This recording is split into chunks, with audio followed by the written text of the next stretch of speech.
Two identical girls sweep the sidewalk of a luxurious mansion in the morning cold.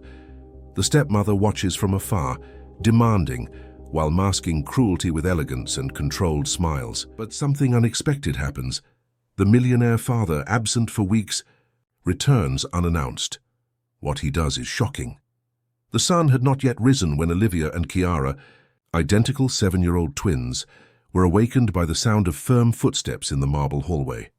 It was Helena, in her silk robe and with her hair perfectly styled, who opened the bedroom door without knocking.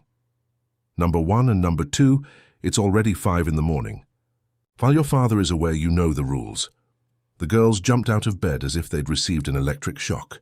Olivia, whom Helena insisted on calling number 1, picked up the clothes folded on the dresser, a thin white dress, unsuitable for the cold morning that was approaching. Chiara, or number 2, glanced briefly at the window where the fog obscured the garden of the mansion in the most exclusive neighborhood of the capital. You have until 10 to finish today's list. If there's a single mistake, Helena said, lowering her voice to a whisper that seemed to cut through the air, I'll go without breakfast. Again. The to-do list lay on the bedside table. Sweep the outside sidewalk, organize the bookcase by color and size, fold all the towels in the main closet, clean the mirrors in the main hall and wash the dining room curtains. Impossible tasks for 7-year-olds to accomplish in 5 hours. 20 minutes later, the twins were on the mansion's sidewalk. Barefoot, they shivered as they tried to handle brooms bigger than themselves. The icy wind cut their delicate skin, but they knew that complaining would only make things worse. The previous week, when Chiara mentioned being cold, Helena made her stay on the balcony for an hour to learn what real cold is. It was then that a woman with curly red hair stopped in front of the gate. Rose, the new teacher at the private school where the girls studied, watched the scene in disbelief. She had decided to stop by the student's house before going to school. Something told her she needed to better understand the context of those children who, in recent weeks, had become increasingly withdrawn in the classroom. Olivia? Chiara, are you all right? Rose called, approaching the gate. The girls froze. Helena had forbidden any interaction with strangers without her express permission. It was Olivia who finally spoke without lifting her eyes from the broom. We're fine, teacher, just helping with the homework. Rose noticed the girls' bare feet, the thin dresses completely inappropriate for the weather, and something in her chest tightened. Before she could say anything more, Helena emerged through the front door, her face transformed by a perfectly calculated smile. Professor Rose, what a pleasant surprise.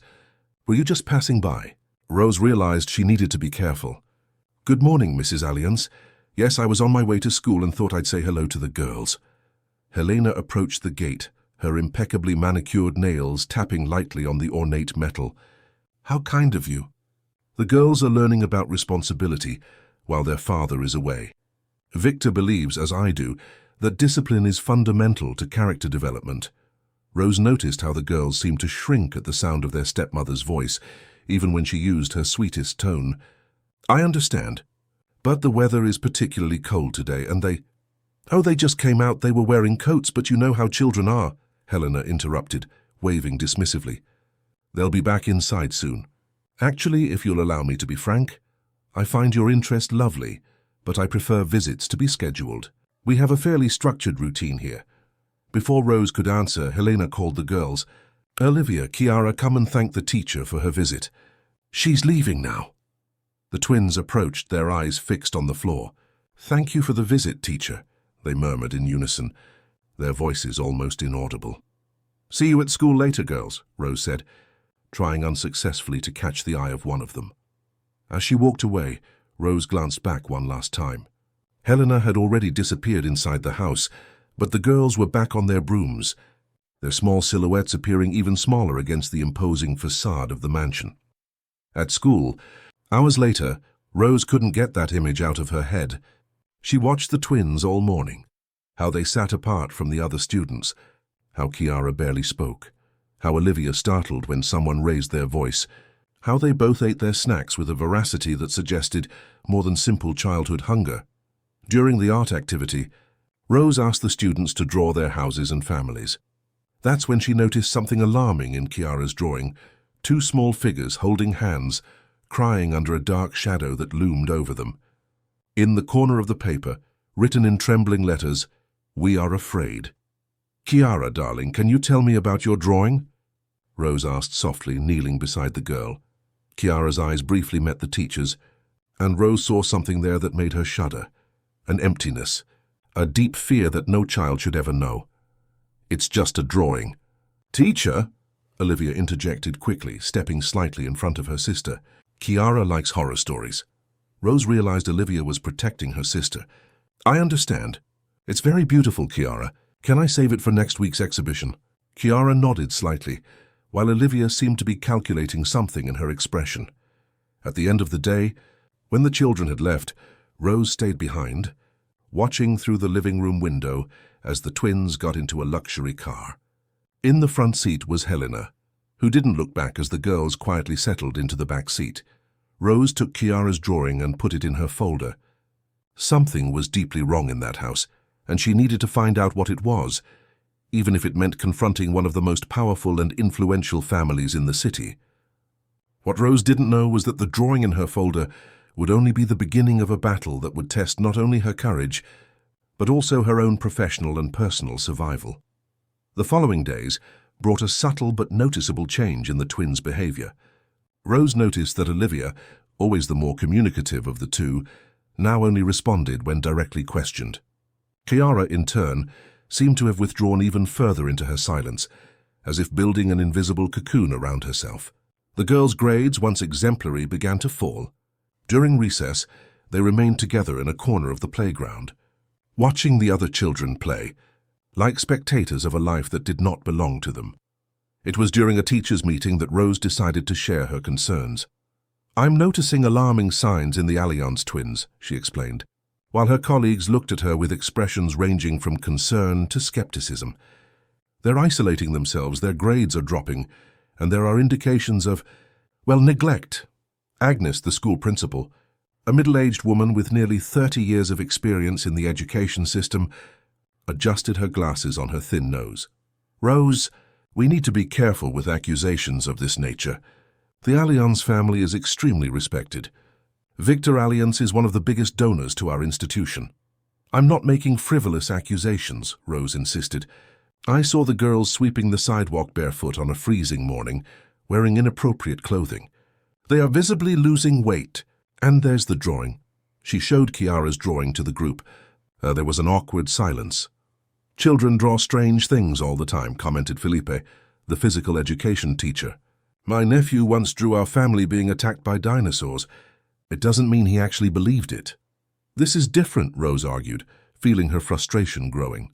"Don't you see the pattern? The isolation, the change in behavior, the physical signs." Agnes sighed. "Rose, I understand your concern. As educators, we have a duty to be vigilant, but we also have a duty not to rush to judgment.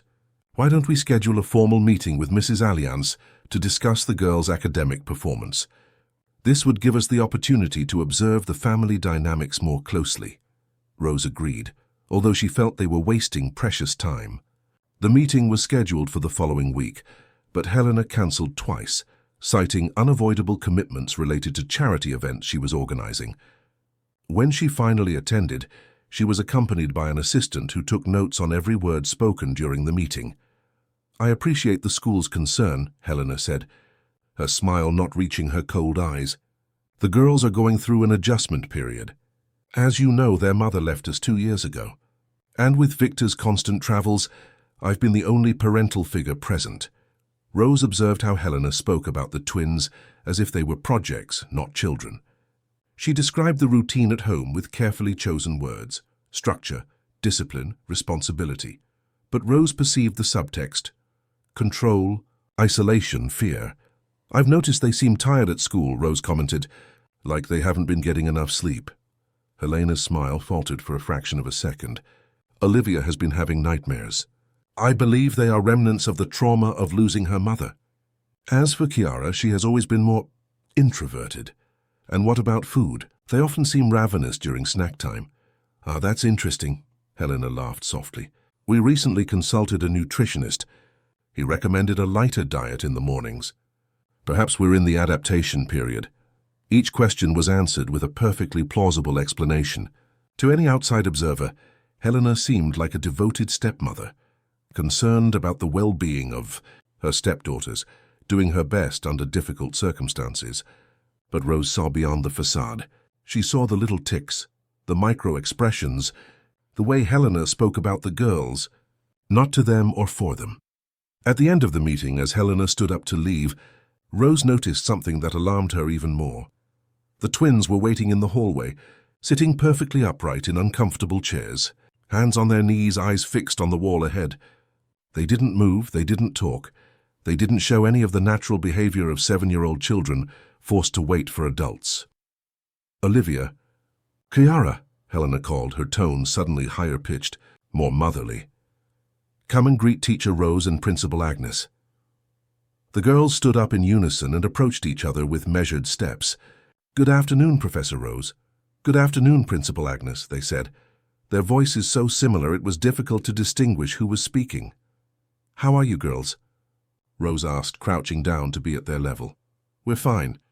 "Thank you," Olivia replied, while Kiara simply nodded. "Kiara isn't feeling very talkative today," Helena explained, placing a hand on the girl's shoulder. Rose noticed how Kiara's body stiffened at the touch. "But it's all right, isn't it, darling?" Kiara nodded again, her face a studied mask of calm that no 7-year-old should be able to maintain. As she watched them leave, Rose felt a knot in her stomach. The meeting hadn't revealed anything concrete she could use to help the twins, but it had strengthened her conviction that something deeply disturbing was happening in that house. The next day, during art class, Rose proposed a different activity. "Today we're going to draw our feelings," she explained. "They don't have to be drawings of real things. They can be colors, shapes, whatever comes to mind when you think about how you feel." The class was excited about the open-ended approach.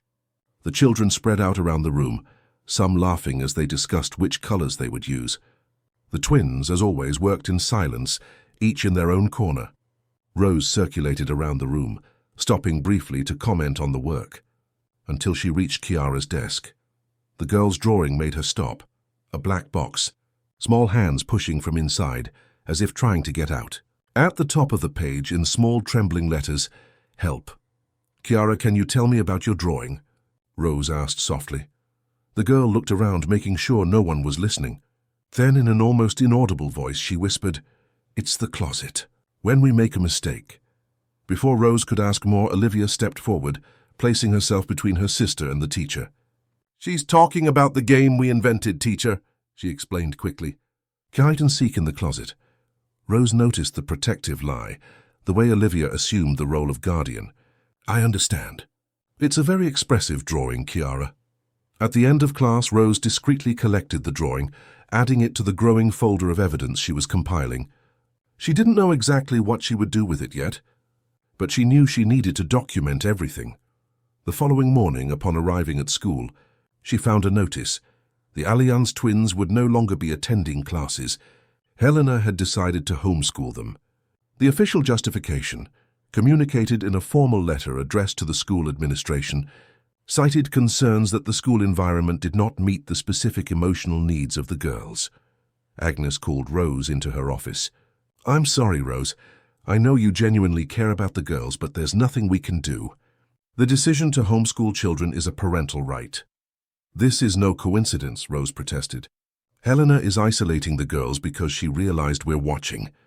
This is a classic abuser tactic." Agnes's expression hardened. "Rose, I understand your concern, but I need to remind you to be cautious about accusations without concrete evidence. The Allianz family has the resources to turn this into a legal nightmare for the school." Rose left the room feeling the weight of helplessness. But instead of giving up, she felt her determination grow. If the school system couldn't or wouldn't help, she would find another way. The twins needed someone to fight for them, and Rose decided at that moment that she would be that person. Autumn was advancing in the capital, and with it, a chill that seemed to reflect Rose's state of mind. 2 weeks had passed since the twins left school, and each day increased her anxiety. In the teacher's lounge, occasional comments about the girls were gradually replaced by conversations about other matters, as if Olivia and Kiara were just a temporary problem that now belonged to the past. But for Rose, the twins' absence from school was like a silent scream that only she could hear. After days of reflection and research, she decided she needed to act, even without institutional support. Her first attempt was a visit to the Allianz mansion, only to discover that the gate was now guarded by a security guard who politely but firmly informed her that Mrs. Helena was not receiving unscheduled visitors. "When can I schedule a visit, then?" Rose asked, trying to maintain her composure. "The family is in a period of privacy, ma'am," the security guard replied, clearly reciting instructions he had received. Due to Mr. Allianz's international commitments, Rose observed the mansion's windows, all with curtains drawn, as if blindfolded. Somewhere inside, two girls were trapped in a routine that no one else could see or question. It was that same afternoon, sitting in a cafe near the school, that Rose overheard a conversation at the next table. "I worked in that house for almost a year, so I've never seen anything like it," said a middle-aged woman, visibly disturbed. "That woman is a monster disguised as a socialite." Rose couldn't help but turn around. "Excuse me for interrupting, but are you talking about the Allianz family?" The woman stared at her in surprise, then with suspicion. "Who wants to know?" "My name is Rose. I was the twins' teacher." "Olivia and Chiara." The woman's expression softened immediately. "Anna," she introduced herself. "I was a housekeeper at the Allianz household until 3 weeks ago, when I was dismissed for incompatibility with the family's values." Rose felt her heart race. "May I join you?" "I believe we have much to discuss." Over the next 2 hours, Rose heard accounts that confirmed her worst fears. Anna described in detail Helena's disciplinary methods when Victor was traveling, which was almost always. The girls were forced to perform tasks impossible for their age, often without adequate food until they completed them.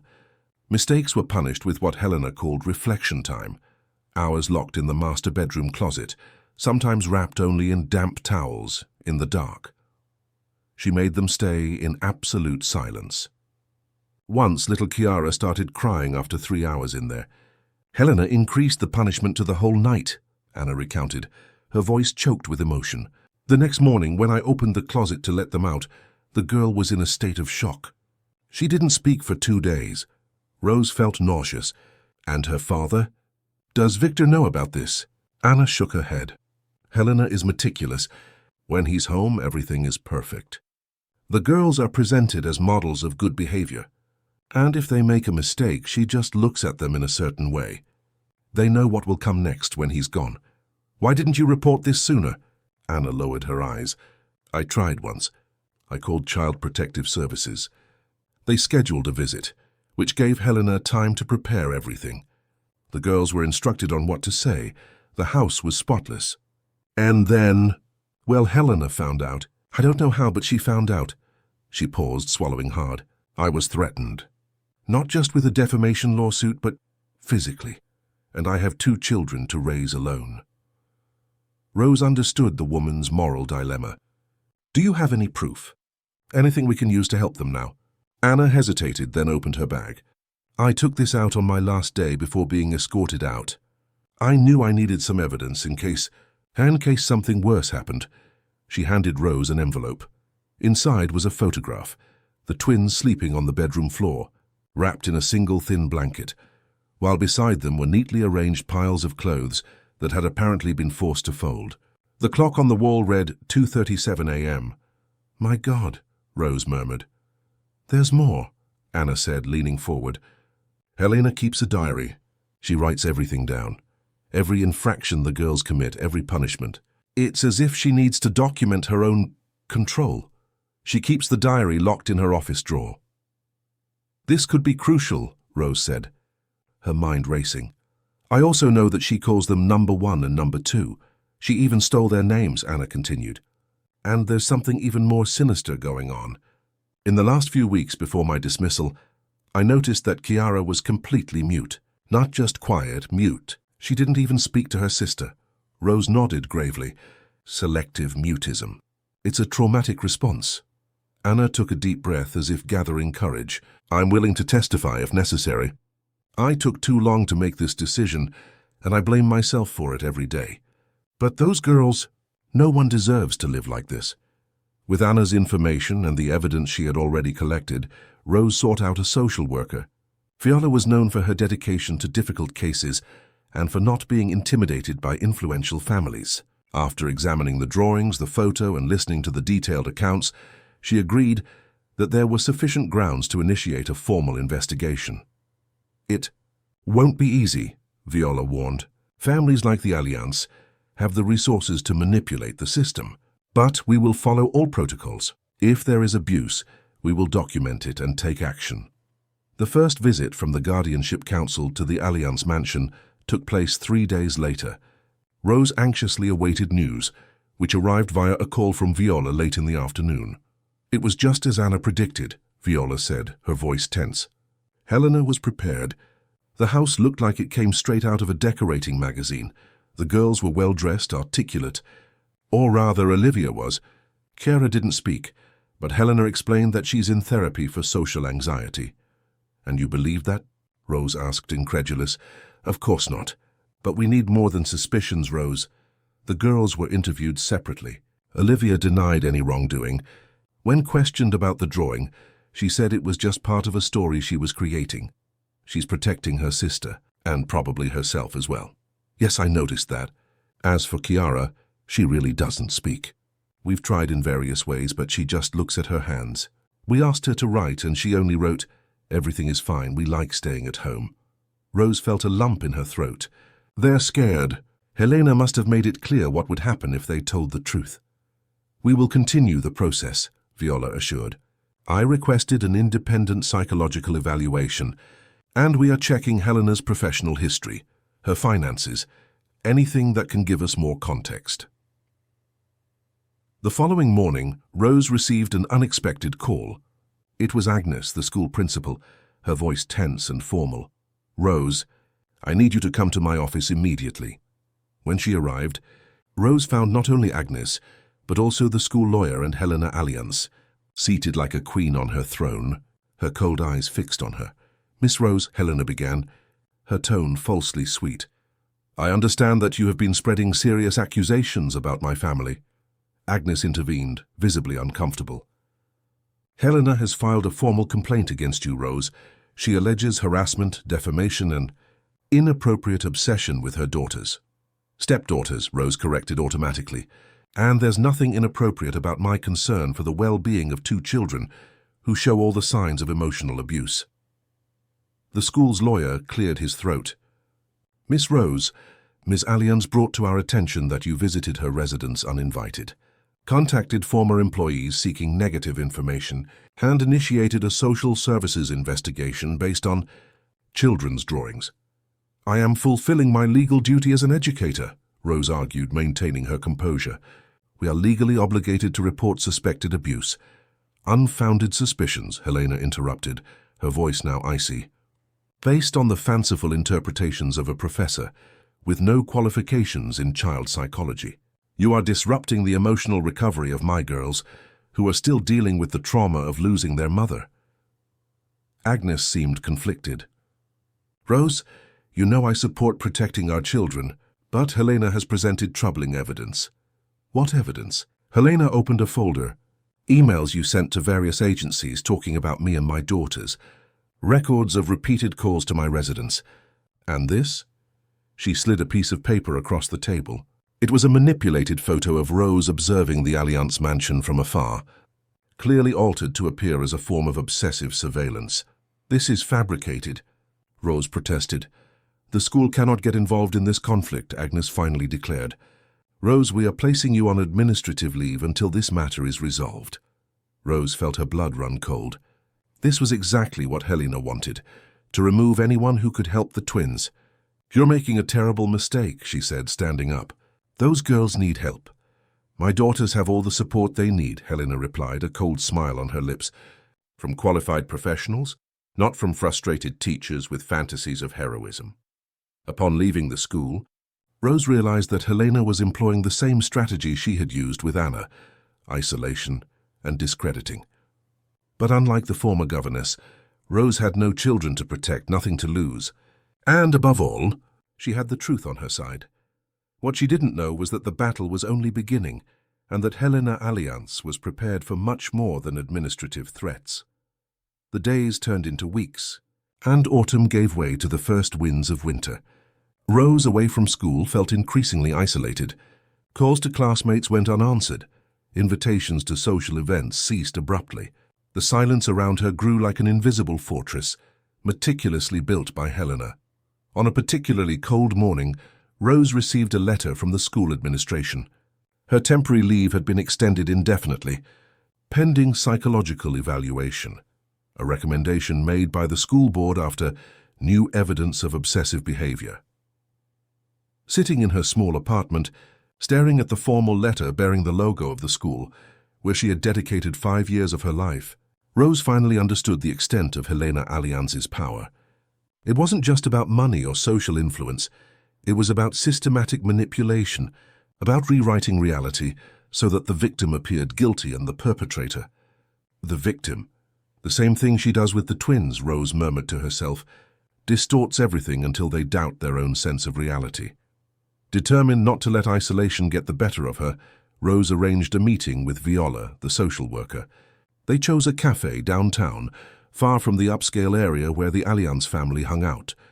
"The case is getting complicated," Viola admitted, after checking that no one was close enough to hear. "Helena hired one of the most expensive law firms in the capital. They are questioning every step of our procedure, alleging institutional persecution and emotional harm to the children." "And what about the psychological evaluations?" Rose asked anxiously. Helena cancelled 3 times, always with impeccable excuses. When it finally happened, she brought in a child trauma specialist she herself selected to oversee the sessions. Viola paused, frustrated. The independent psychologist barely managed to connect with the girls. Olivia seemed to be reciting rehearsed responses, and Chiara didn't say a single word. "The mutism is getting worse," Rose concluded, feeling a tightness in her chest. "Yes, Helena claims it's a result of the institutional harassment the family is facing, not the alleged abuses we were never able to prove." Viola sipped her coffee, clearly disturbed. "There's more. We learned that Victor Allianz extended his business trip. He's been away for almost 3 months. Helena has total control over the girls." Rose looked out the cafe window, watching the bustling city, people rushing to and fro, all absorbed in their own lives. Somewhere in that same city, 2 children were trapped in a silent nightmare that no one could or wanted to see. "We can't give up," Rose said finally. "If we stop now, Helena wins. And the girl—" "I'm not giving up," Viola assured. "But we need to be strategic. Helena has built a powerful narrative. The devoted stepmother caring for children traumatized by the loss of their mother, confronting an obsessive teacher and an insensitive bureaucratic system. It's a compelling story, especially with its resources. So we created a better narrative," Rose said, an idea beginning to take shape. One based on the truth. In the following days, Rose began methodically compiling everything she knew about Helena Allianz. She investigated her history before her marriage to Victor, her social circles, the charity events she organized, the foundations she chaired. Each fragment of information was a piece of the puzzle she needed to assemble. It was during this investigation that she discovered something intriguing. Before becoming Helena Allianz, she was simply Helena Lehman, a woman of modest origins who had risen rapidly through social circles after a brief marriage to an elderly businessman who died under unclear circumstances. There was no record of a career of her own, only a series of strategic relationships that gradually elevated her to high society.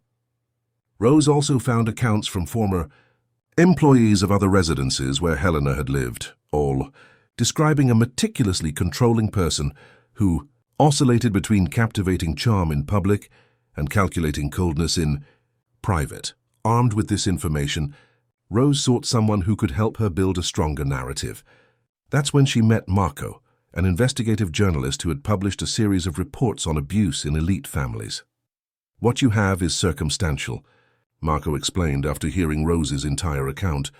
"Convincing to me, but insufficient for a story that could confront her lawyers. So what do we need? Direct evidence. Something she can't deny or explain. Her testimony, a recording, documents—" "The diary," Rose reminded them. "Anna mentioned a diary where Helena records everything." Marco nodded slowly. "That would be perfect. But how do I get access to him?" That same night, Rose received an unexpected call. It was Anna, the former housekeeper, her voice trembling. "Rose, something's going on. I went by the mansion today. I needed to see for myself." The curtains in the girls' room were open. I saw Olivia leaning against the window, looking out. She seemed different, thinner, her hair cut short. And then Helena appeared and abruptly closed the curtain. "Haircut?" Rose asked, alarmed. The twins always had long hair. It was a specific request from their biological mother before she passed away, that the girls' hair never be cut. Exactly. Helena is erasing any connection they have with their mother, Anna concluded. And there's more. I managed to talk to Fiona, the new governess. She doesn't know everything yet, of course, but she told me that Helena is upset because Victor is finally coming back next week. Apparently he's questioning the girl's absence from school. The news of Victor's return was the first real hope in weeks. If he wasn't already completely under Helena's control, he could be a crucial ally. The following day, Rose met with Marco again, sharing the new information. The father's return is an opportunity, Marco reflected, but Helena is certainly already preparing the ground, constructing her version of the facts. "We need to get to him first," Rose insisted. Marco hesitated. "I have a contact at his company. I can try to find out exactly when he's returning and where he'll be in the first few days." "But Rose," he looked at her seriously, "you understand the risks, right? Helena won't simply accept being exposed. She'll fight back even harder. I've already lost my job. My reputation is in tatters. I'm seen as an obsessive and unbalanced woman," Rose replied with surprising calm. "What more can she take from me?" "Her freedom. Her physical safety. Don't underestimate people like Helena when they feel cornered." Rose nodded, understanding the gravity of the situation. But the twins' faces, especially Chiara's, immersed in her traumatic silence, wouldn't let her give up. Meanwhile, at the Alliance mansion, the routine of control and fear continued. Without school as a refuge, the twins were completely at Helena's mercy. Household chores had been intensified, and periods of reflection in the closet had become more frequent. On a particularly tense afternoon, Helena discovered that the girls had kept hidden notebooks where they drew and wrote messages to each other, their secret form of communication, since Chiara no longer spoke. "What is this?" Helena asked, her voice dangerously calm as she found the notebooks under Olivia's mattress. "Secrets, lies about me," Olivia, visibly trembling, tried to explain. "They're just drawings, Mom, to make Chiara feel better." "I am not your mother," Helena corrected coldly. "And this." She flipped through the pages filled with drawings of sunny landscapes, figures holding hands under blue skies, a long-haired woman who clearly represented the girl's deceased mother. "This is unacceptable." She dragged the twins to the back garden, where the barbecue grill was set up. "Light it," he ordered Olivia, handing her matches. "Please," Olivia pleaded, tears streaming down her face. "They're just drawings." "Turn it on," Helena repeated, "or you two will spend the night on the balcony. A storm is forecast." With trembling hands, Olivia obeyed. When the fire began to burn, Helena threw the notebooks into the flames. "Whining on paper won't bring your mother back," she said, watching the pages twist and turn black. "The only reality that matters is the one I create for you. Do you understand?" Chiara, who hadn't spoken in weeks, suddenly let out a small sound, something between a moan and a sigh, as she watched her creations turn to ashes. Helena turned to her, surprised. "Oh, you found your voice!" "How convenient." She approached the girl, bending down to look her in the eyes. "Keep it. You'll need it when your father gets here. He'll want to hear how happy we all are here, won't he?" That night, locked in their room after yet another meal denied due to inappropriate behavior, the twins hugged each other on one of the beds. Olivia tried to comfort her sister, who had returned to her absolute silence. "Dad's coming back next week," Olivia whispered. "Let's hold out until then, okay? Remember Professor Rose? She was trying to help us. Maybe we can tell Dad." On the other side of the door, Helena listened to everything. A cold smile formed on her lips.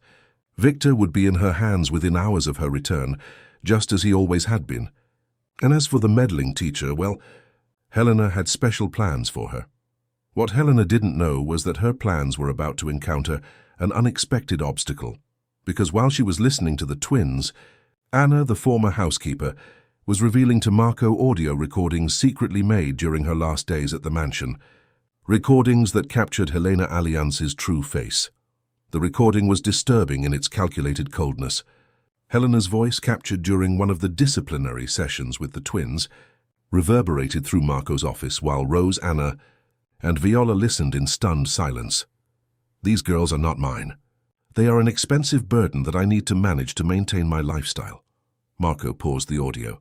When exactly was this recorded? About a month ago, Anna replied. It was my last day at the mansion. Helena didn't know I was in the hallway. She was talking to someone on the phone in the office with the door ajar. The quality isn't ideal, Marco admitted, but the content is unequivocal. She explicitly refers to the girls as a burden. There's more, Anna added, handing Marco a small memory device. I recorded several conversations. Helena talking to the girls, threatening them, manipulating them. And this too. She pointed to a specific audio file. Marco played it.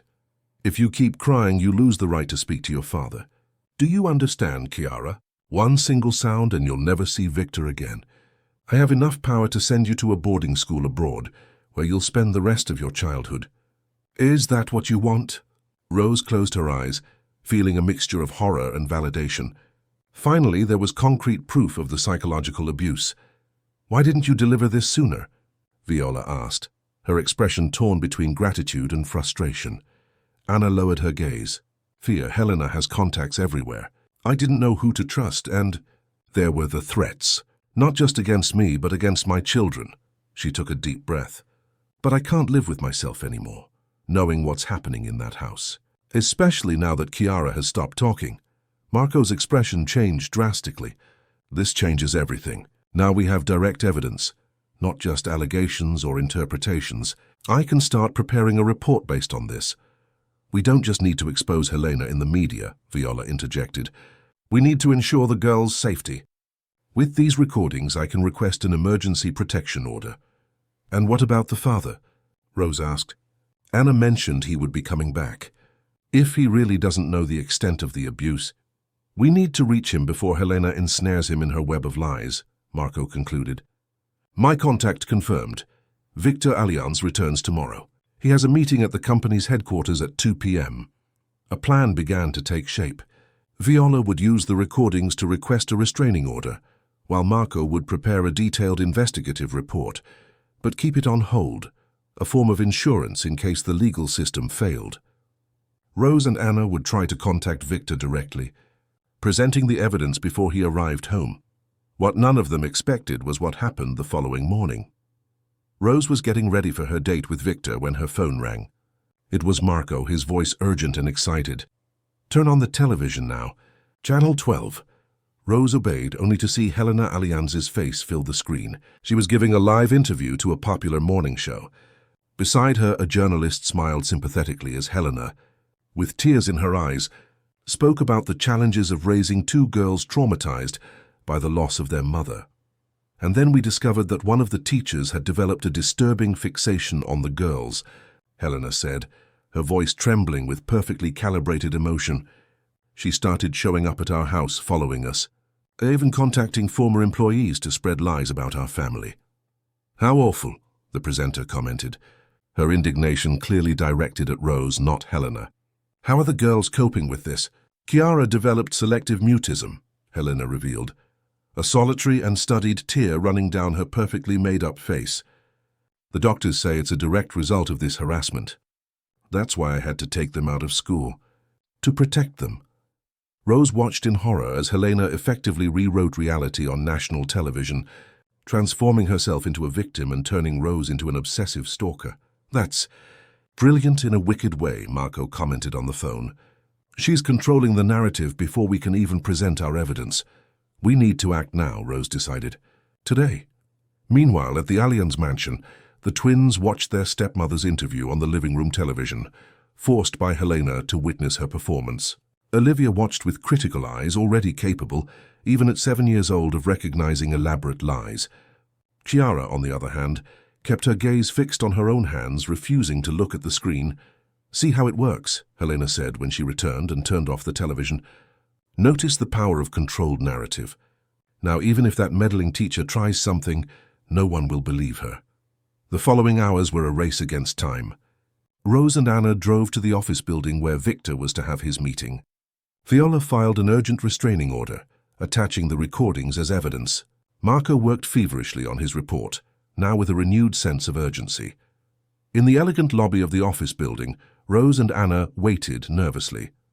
They had sent a message to Victor's secretary, indicating that they had urgent information about their daughters.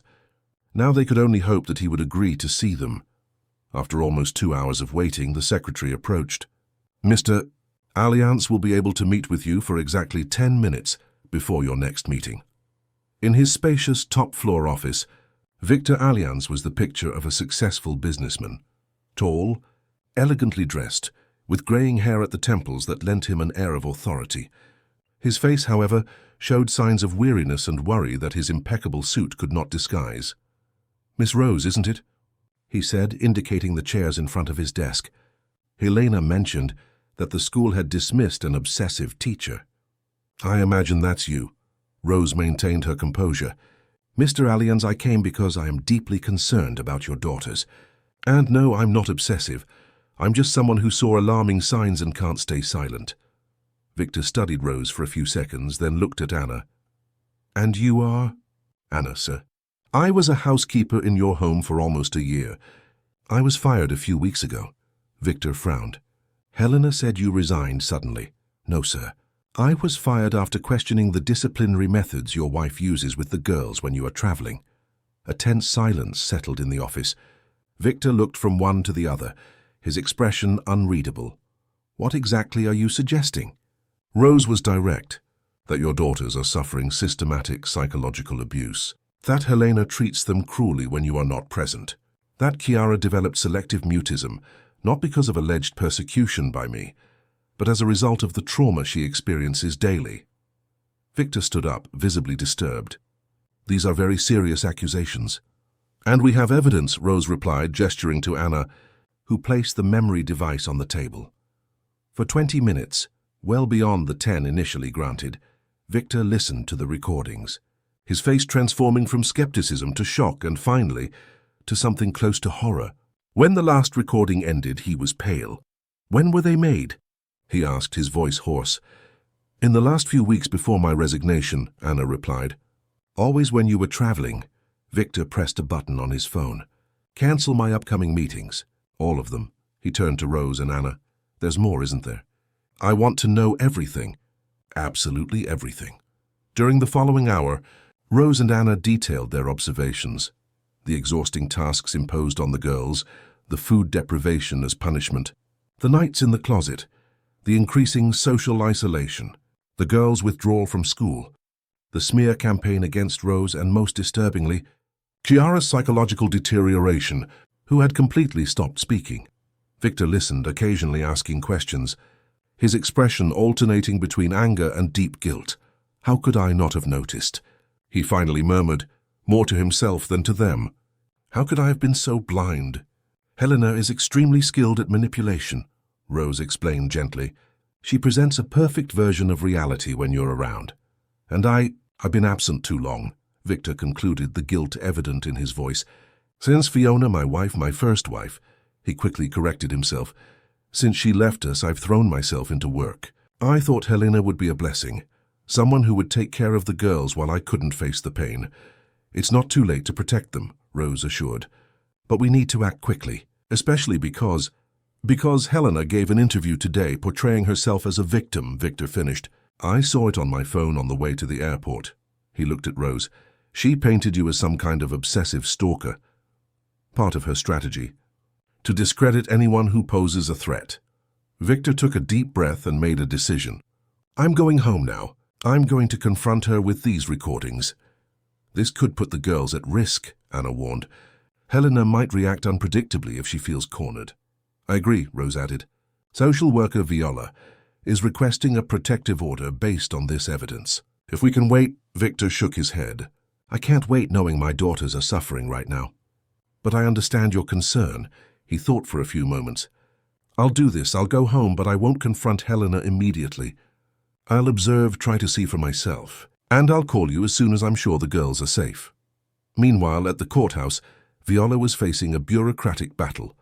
The judge assigned to the case remained skeptical, even after listening to the recordings. "Were these recordings obtained legally?" he questioned. "Were they made with the knowledge and consent of Ms. Allianz?" "Your Honor, in cases of suspected child abuse, the protection of children must prevail over technicalities," Viola argued. "The law is clear. Ms. Viola, illegally obtained evidence cannot be considered. Furthermore, what I heard were harsh words, perhaps even inappropriate, but not necessarily constituted abuse." Viola felt the despair growing. "Sir, we have a 7-year-old child who has developed selective mutism. We have reports of food deprivation, of confinement." "Reports are not proof," the judge interrupted. "And I must remind you that Ms. Allianz voluntarily attended previous assessments, where nothing conclusive was found." The legal battle promised to be long and uncertain. Meanwhile, Marco was finalizing his report, verifying every detail, every allegation, aware that he would face not only Helena, but the entire legal apparatus that money could buy. And at the Allianz mansion, Helena carefully prepared the scene for Victor's return, the girls in elegant clothes, the house spotless, a special dinner being prepared. She gave the twins clear instructions. "Your father will arrive in a few hours. We'll all be happy and loving, right? Remember what will happen if you disappoint me." What Helena didn't know was that, for the first time since taking control of that house, she would face people who knew her true nature, and were determined to expose it, no matter the cost. Victor Allianz felt a knot in his stomach as he crossed the gates of the mansion. What had once been a symbol of achievement and status now seemed like an elegant prison, where his daughters suffered while he traveled the world, immersed in business. The imposing neoclassical facade, with its gleaming white columns and tall windows, had never seemed so cold and menacing. Upon entering, he was greeted by the aroma of an elaborate dinner and the soft sound of classical music, exactly as Helena always prepared for his return.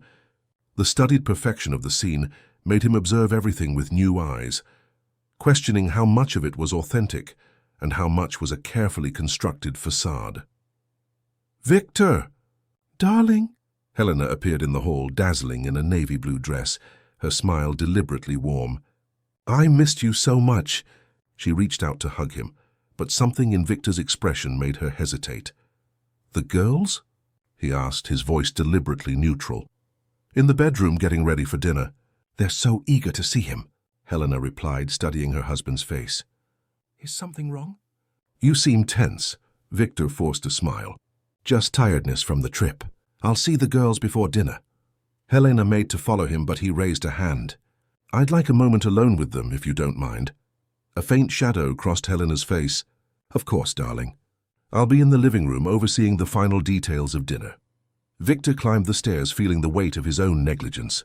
How many times had he accepted the perfect and convenient version of reality that Helena offered him? How many times had he ignored small signs because it was easier to believe that everything was all right? In the second-floor hallway, she stopped in front of the twins' bedroom door. She took a deep breath and knocked gently. "Olivia? Chiara? It's me, Dad. Can I come in?" He heard hurried footsteps and the door opened. Olivia was there, her eyes lighting up at the sight of him. Victor felt his heart clench. She looked thinner, her hair, which had always been long like her mother's, was now short, almost to her chin. "Dad!" she exclaimed, hugging him tightly. Victor wrapped her in his arms, noticing how fragile she looked. Over his daughter's shoulder, he saw Chiara sitting on the edge of the bed, looking at him without moving.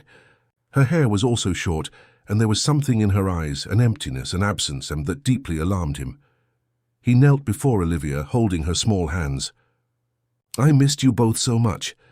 "We too, Dad," Olivia replied, her voice more restrained than he remembered. Victor approached Chiara, who remained motionless. "Hello, Princess. Aren't you going to give Daddy a hug?" Chiara stood up slowly and hugged him, but said nothing. Her eyes, once so expressive, now seemed like closed windows. "Chiara isn't talking, Dad," Olivia explained, with a caution no 7-year-old should show. "Helena says she's... what's the word again?" "Trauma." Victor felt a chill. The word in his daughter's mouth sounded wrong, rehearsed, as if she were repeating something she had heard many times. "Since when has she stopped talking?" he asked, trying to keep his voice calm. Olivia shrugged, but her eyes betrayed a careful calculation of what to say. I don't really know. It's been a while. Victor noticed other disturbing details.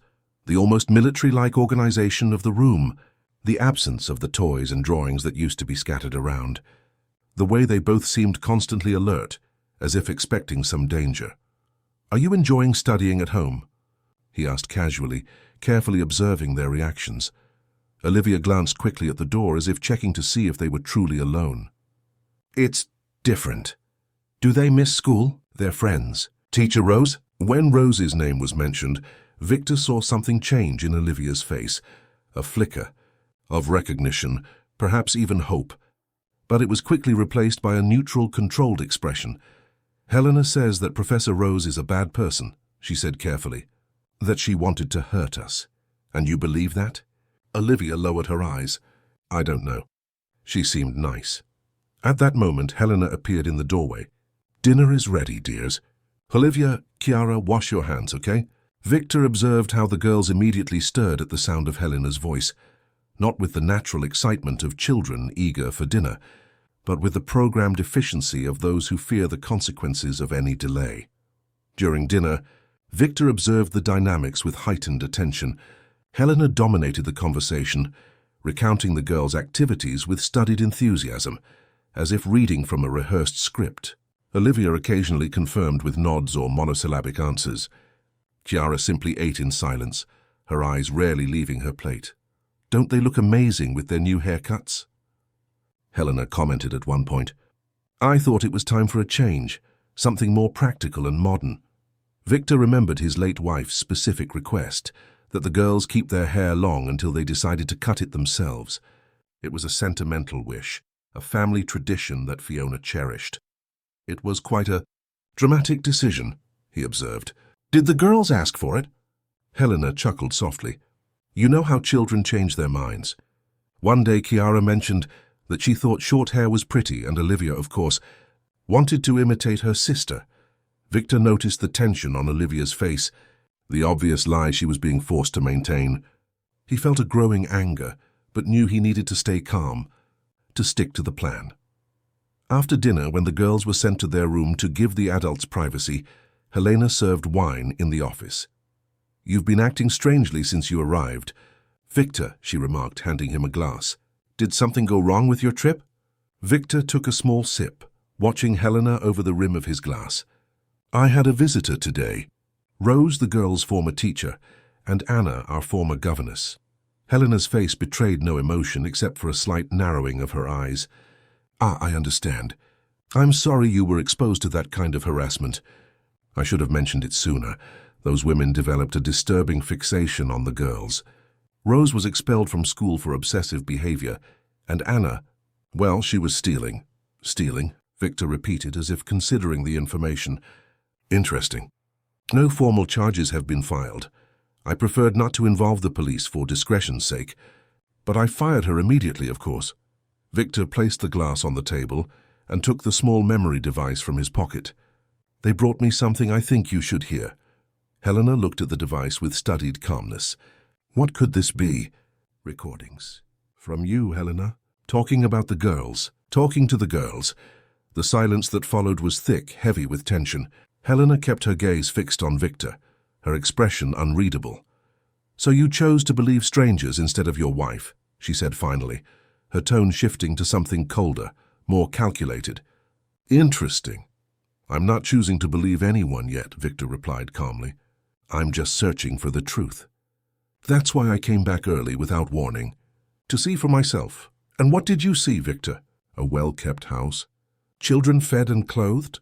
A devoted wife awaiting your return with a special dinner? I saw my daughters transformed into shadows of themselves. I saw Chiara completely mute, traumatized.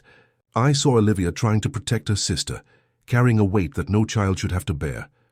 Helena stood up, walking slowly across the room. The girls are going through a difficult time, it's true.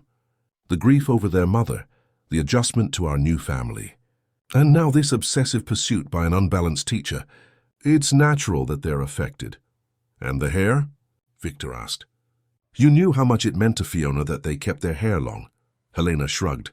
Fiona is dead, Victor. And with all due respect, Sentimental traditions aren't practical for the day-to-day lives of active children. The coldness with which she spoke of Victor's deceased wife confirmed something he had long suspected but never wanted to admit. Helena didn't care about the girl's past, their memories, their identity. She wanted to erase all of that, to reshape the twins in her own image. I'll be direct, Helena. I believe you are psychologically abusing my daughters. I have evidence of this, and I will take steps to protect them. Helena's face hardened, her mask of civility finally slipping. You have nothing, Victor. Illegally obtained recordings?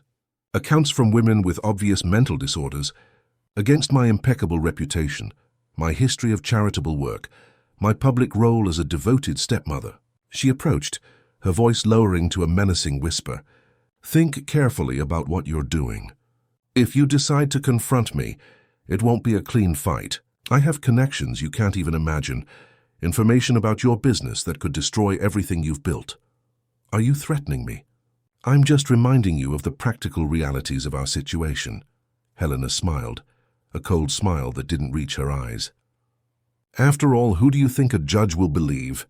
Me, the devoted wife who appeared on national television today defending our family, or you, the absent father who barely knows the routine of your own daughters? Victor felt the weight of truth in those words. Helena had carefully constructed her public image while he was away for months at a time. The girls will speak, he argued. Helena laughed, a cold, calculated sound. Olivia will say exactly what I instruct, as she always has. And Kiara? Well, she doesn't speak, remember? The conversation was interrupted by the sound of the doorbell. Helena frowned, clearly annoyed by the interruption. Who could it be at this hour? The housekeeper appeared at the office door. Madam, it's the police. I'm with the social worker. Helena paled slightly but regained her composure in seconds. Have them come in, Fiona, and please make sure the girls stay in their room. Victor felt a wave of relief. Viola had obtained the emergency protection order, or perhaps Marco had published his story, forcing the authorities to act. Either way, the net was closing in on Helena. In the entrance hall, 2 police officers waited with Viola, whose face showed professional determination. Ms. Allianz, one of the officers began, we have a court order to conduct a welfare assessment of the minors Olivia and Kiara Allianz, following allegations of possible psychological abuse. Helena maintained her polite smile, but her eyes were icy. This is absolutely ridiculous. My stepdaughters are perfectly well cared for, as anyone can see. Even so, we need to follow protocol, Viola interjected. The order allows us to talk to the children in a neutral environment, without their presence. Victor, Helena turned to her husband, her tone now almost pleading. Are you going to allow this absurdity? That our daughters be subjected to a police interrogation, as if we were criminals? Victor looked at Helena, then at Viola and the police officers. If there are concerns about my daughter's well-being, I want them thoroughly investigated. I'm going to call the girls in. As he climbed the stairs, Helena attempted one last maneuver. This is harassment pure and simple. You're being manipulated by an obsessive teacher who was fired for inappropriate behavior. I'll speak to my lawyers immediately. The lady will have every opportunity to defend herself, the police officer replied calmly. For now, our priority is the children. When Victor returned with the twins, both seemed frightened and confused. Olivia cast an apprehensive glance at Helena, as if seeking instructions on how to act. Chiara remained partially hidden behind her father, her wide eyes fixed on the strangers. Hello, Olivia, Chiara, Viola said gently, kneeling down to be at the girl's level. My name is Viola. I'm a social worker. Do you know what that means? Olivia shook her head negatively, still glancing nervously at Helena. It means that my job is to ensure that all children are safe and happy in their homes, Viola explained. I'd like to chat with you for a bit, if that's all right. They're not going anywhere without me, Helena interrupted sharply. Actually, Ms. Allianz, the court order is clear, the officer explained. The minors will be interviewed without your presence. Mr. Allianz can accompany them if the children feel more comfortable that way. Helena realized she was losing control of the situation. Her gaze met Olivia's, conveying a silent message that the girl immediately understood. Don't say anything. But then, something unexpected happened. Chiara, who hadn't spoken for weeks, stepped forward, emerging from behind her father. Her eyes met Helena's, not with fear as usual, but with a surprising determination for such a young child. And then, to the shock of everyone present, she spoke. A single word, almost a whisper, but clear enough for everyone to hear. He arrives. The silence that followed that single word was absolute. Helena visibly paled, her eyes fixed on Chiara with a mixture of shock and contained fury. Victor felt as if the world had momentarily stopped, while Viola and the police officers exchanged meaningful glances. "Chiara?" Victor knelt beside his daughter, his voice gentle and encouraging. "Is there anything else you'd like to say, darling?" The girl looked at her father, then at Viola, and finally at her sister. Olivia, as if understanding that a crucial moment had arrived, nodded almost imperceptibly. "I don't want to." "Go back to the closet," Chiara whispered, her voice hoarse from prolonged disuse. "Please don't let her lock us in again." Victor felt as if he had been punched. The recordings, Anna's accounts, it was all true, and worse than he had imagined. Helena took a step forward, her smile now visibly forced. "Chiara, darling, what are you talking about? Nobody locks anyone in this house. You must be confusing it with some nightmare you had." "It's not a nightmare," Chiara insisted, her voice growing stronger with each word. "It's real. The dark closet, the wet towels, going without food when we make mistakes, sweeping the sidewalk barefoot, sleeping on the floor when we don't finish our chores." "That's absurd," Helena interrupted, her voice taking on a sharp tone. "Victor, you can't be taking seriously the delusions of a clearly disturbed child. I've explained this several times. Chiara has had serious emotional problems since her mother's death." Olivia, who had been silent until then, stepped forward, positioning herself beside her sister. "It's not delusions. It's true. Helena calls us number one and number two. She says we're an expensive burden. She burned our drawings of Mom." One of the police officers discreetly took notes, while Viola maintained a professional expression, although her eyes revealed compassion for the girls. "I think we need to continue this conversation in a more appropriate setting," she finally said. "The girls clearly have a lot to say, and they should feel safe to do so." "They're not going anywhere," Helena declared, her mask of cordiality now completely abandoned. "This is my house. These are my husband's daughters, and you have no right to invade our privacy based on fanciful accusations." The older police officer stepped forward. "Ms. Allianz, we have a court order. You can come with us to the police station voluntarily to provide clarification, or we can do it in a less pleasant way." Helena looked around like a cornered animal until her eyes landed on Victor. "You planned this?" she accused, the venom in her voice barely contained. "After everything I've done for you, for these ungrateful girls." "What you did was abuse defenseless children who were under your care," Victor replied, his voice calm but firm. "Children who had lost their mother and trusted you." Before Helena could answer, the front door opened again. Marco entered, accompanied by another man whom Victor did not recognize. "Excuse the intrusion," Marco said, presenting his press credentials. "I'm Marco Carmen, an investigative reporter, and this is Raphael Lehman, a lawyer specializing in children's rights." Helena let out a nervous laugh. "Perfect. The merry-go-round is complete now. The obsessive teacher, the spiteful governess, the meddling social worker, and now the sensationalist journalist and the opportunistic lawyer." Raphael remained calm in the face of the provocation. "Ms. Allianz, I represent the children Olivia and Chiara Allianz in a protective order. We have substantial evidence of systematic psychological abuse, including the recordings made by Ms. Anna, the drawings documented by teacher Rose, and now the direct testimony of the girls themselves. Illegal recordings, children's drawings, and the babbling of manipulated children," Helena retorted. "None of that will hold up in court. Besides these elements," Raphael continued unperturbed, "Mr. Marco Carmen discovered certain irregularities in his financial management of the charity events he organizes. Apparently, a large portion of the funds raised never reached the institutions declared as beneficiaries." For the first time, Helena seemed genuinely alarmed. "This is slander, pure defamation. I have here," Marco interjected, "statements from 3 charities stating that they never received the donations advertised in their name. I also have bank records showing transfers of the funds raised to personal accounts. The report will be published tomorrow, but I thought the police should be aware of these facts now. Helena's face had lost all color. Her gaze wavered between those present, calculating her options, which were rapidly dwindling. "Victor," she tried one last time, her tone suddenly pleading, "you're not going to allow this, are you? Think of the scandal, what this will do to your reputation, to your business." Victor looked at his daughters, truly looked at them, perhaps for the first time in months. He saw the fear in their eyes, but also a glimmer of hope. He saw the traces of the pain they had silently endured, while he lost himself in his own grief and work. "My only concern now is my daughters," he replied firmly. "If that means facing a scandal, so be it." An hour later, the Allianz mansion had transformed into a surreal scene. Helena was taken away for questioning. Not handcuffed, but visibly shaken. Before leaving, she cast one last glance at the twins, not of regret or remorse, but of cold anger, as if blaming them for her downfall.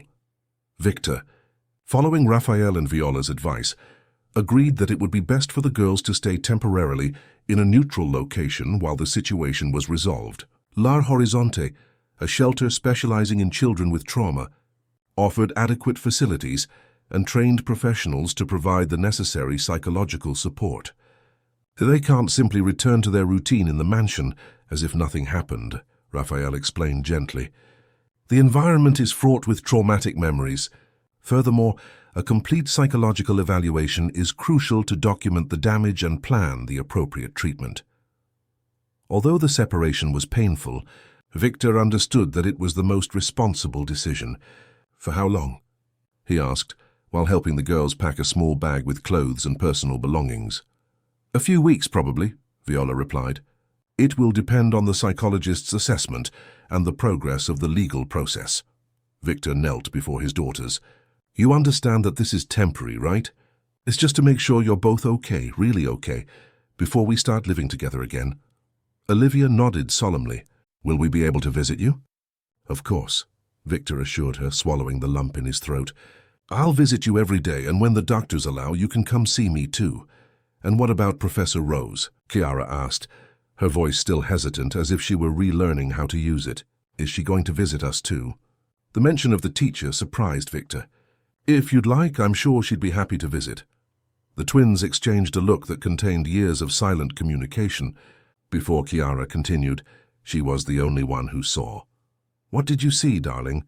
"That we were afraid. That we needed help." Victor's heart ached at the simplicity of that truth. While he had been blind to his own daughter's suffering, a stranger had seen beyond appearances, beyond the perfect facade Helena had built.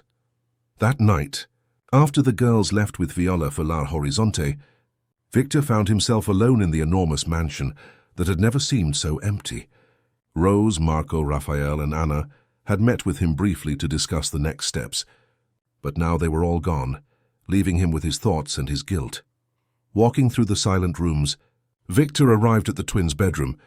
Everything seemed strangely impersonal. No toys out of place, no drawings on the walls, nothing to suggest that two 7-year-olds lived there. It was a showroom, not a space inhabited by real children. Sitting on the edge of one of the perfectly made beds, Victor allowed the tears he had held back all day to finally fall. He cried for his daughters, for the lost time, for the pain he hadn't noticed, for the absence he had allowed in their lives. When he finally composed himself, he made a decision. He picked up the phone and dialed a number. "Rose? It's Victor Allianz. I know it's late, but I'd like to ask for your help. I don't know how to rebuild my daughters' lives after all this. I don't even know where to begin."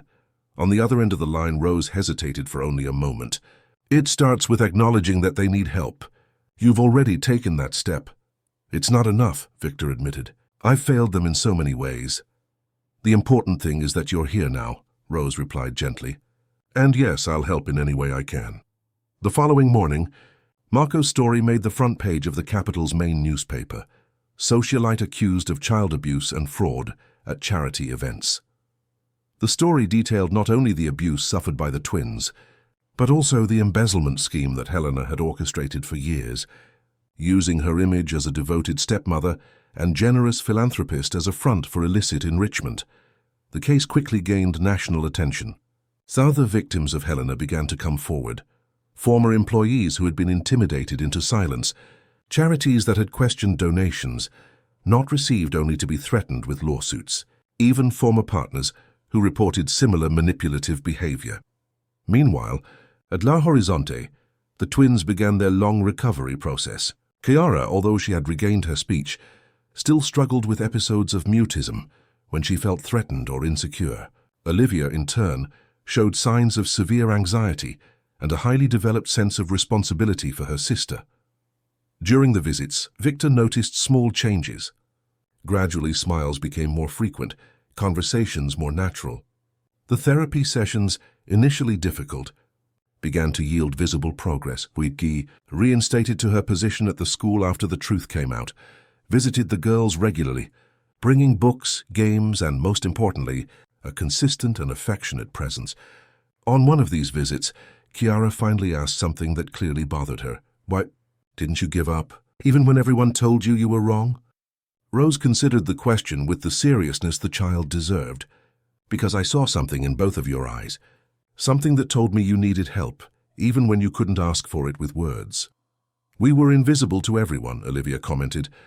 "Except you." "They were never invisible," Rose corrected gently. "They were just surrounded by people who chose not to see." A week later, the preliminary hearing took place. Helena, represented by an elite team of lawyers, denied all the accusations, portraying herself as the victim of a conspiracy orchestrated by an obsessive teacher and an ungrateful husband. But the evidence was substantial, and the judge ruled that the case would go to trial.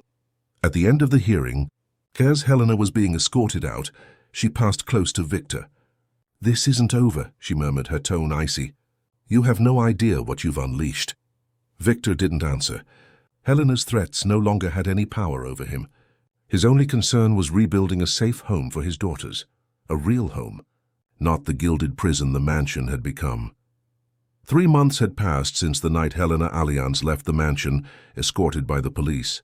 Summer was coming to an end, giving way to the first signs of autumn, and with the changing seasons came profound transformations in the lives of the twins and everyone around them. The legal case was progressing with the characteristic slowness of the system, but with consistent progress. Helena's legal team had repeatedly tried to discredit the evidence, especially the recordings made by Anna, but the judge had decided to admit them, considering the seriousness of the accusations and the best interests of the children. Helena remained free on bail, but was forbidden from approaching the girls or Victor. Her social events, once attended by the capital's elite, were now boycotted. The influential friends who once surrounded her had almost completely disappeared, following the instinct for self-preservation common to circles of power. Meanwhile, at La Horizonte, Olivia and Chiara were slowly blossoming, like plants that finally receive light after a long period in darkness. The intensive therapy, combined with playful activities and a welcoming environment, was producing visible results. Chiara had started speaking regularly again, although she still had moments of hesitation and withdrawal. Olivia was beginning to learn that she didn't need to be her sister's constant protector, that she could sometimes just be a child. Victor, following the experts' recommendations, completely reorganized his professional life.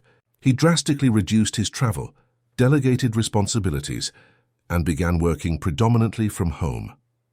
Daily visits to La Horizonte became the center of his routine, moments in which he relearned how to be a father, rediscovering his daughters not as the obedient and silent children Helena had molded, but as vibrant individuals with distinct personalities.